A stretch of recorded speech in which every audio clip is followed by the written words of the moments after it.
ประสบภัยมากี่ท่านกลับมารายงานที่ศูนย์บัญชาการด้วยนะคะการอพยพเคลื่อนย้ายเส้นทางผู้ประสบภัยมากี่คน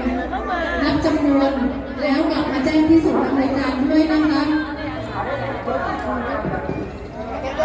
มีไหมมันตัดกันเลยครับจะไม่แจกทีเดียว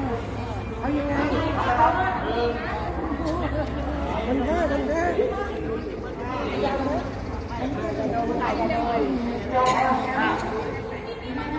ชุมชนไหน